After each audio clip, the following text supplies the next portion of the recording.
The concept of God's involvement in the world, this idea of God's providence, how does that relate to God as the creator? I think that it means that God is involved in everything that happens in the world, and we can distinguish within God's providence or control of the world. That's what providence means. It's God's superintendence of everything that happens in the world. We can distinguish between God's ordinary providence and what we might call his extraordinary providence.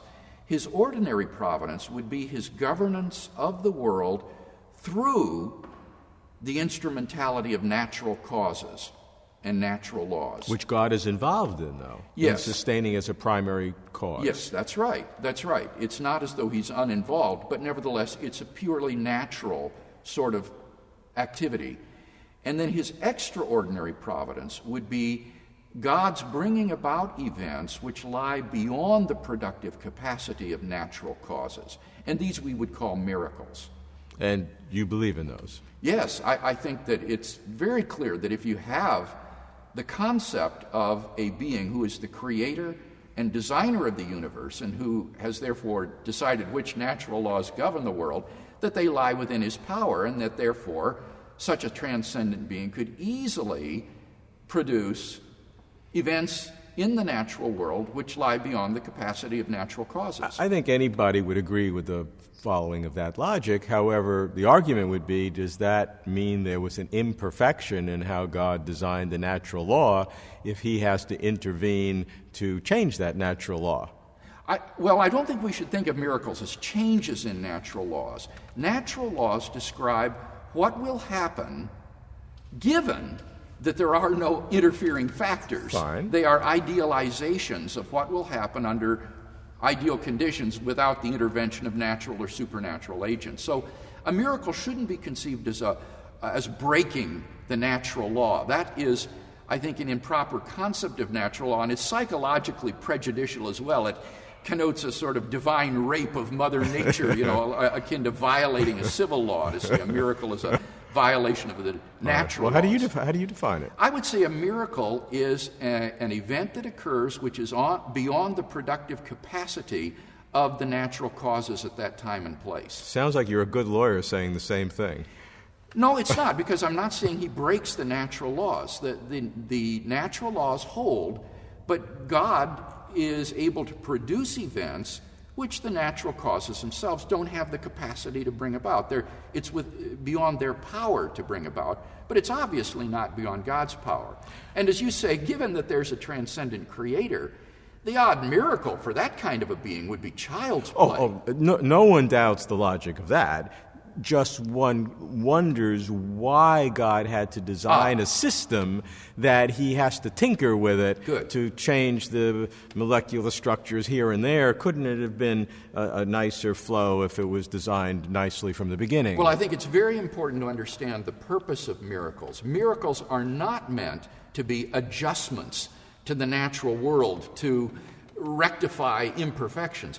Rather, miracles are meant to be revelatory, in that they are extraordinary events they serve as signposts that point beyond the natural world to its ground in a supernatural creator.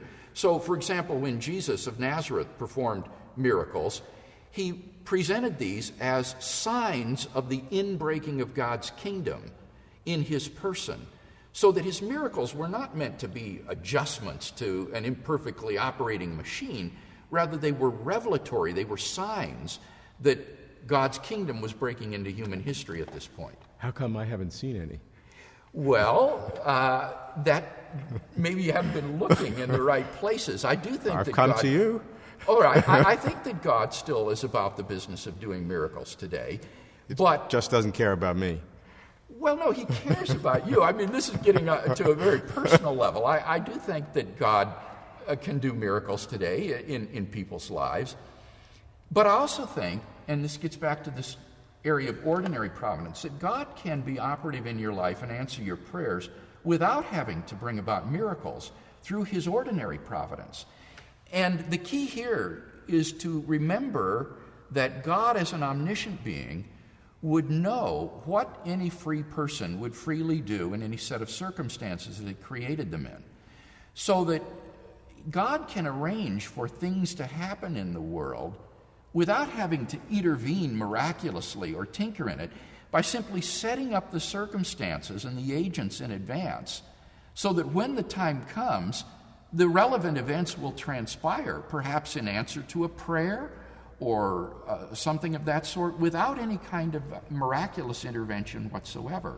So we don't need to be looking for miracles in order to see God's providential hand in history. He can work through the secondary causes by means of his knowledge of what contingent events would occur in any circumstances he puts people in. What I find interesting is the concept of God as creator has a multiplicity of different expressions, from the creation of the world from nothing, to the sustenance of it in a normal way, to the intervention or to the setting up of miracles for specific purposes, potentially if one believes in that. So the concept of God as a creator is a very broad and rich one.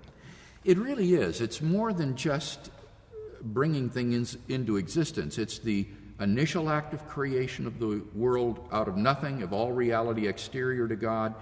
It's then the sustaining of the world in being. It's concurring with the actions of secondary agents to produce their effects. It is his ordinary providence through his omniscience of governing the world of creatures to achieve his ultimate ends. And then it is his miraculous operations in the world beyond the natural capacity of spatiotemporal causes to bring about events that would not have happened in the absence of God's special action. So it's a very rich and variegated doctrine. Sounds like a full-time job to me. Yes, though for an omnipotent being, it's not something he can't discharge effectively.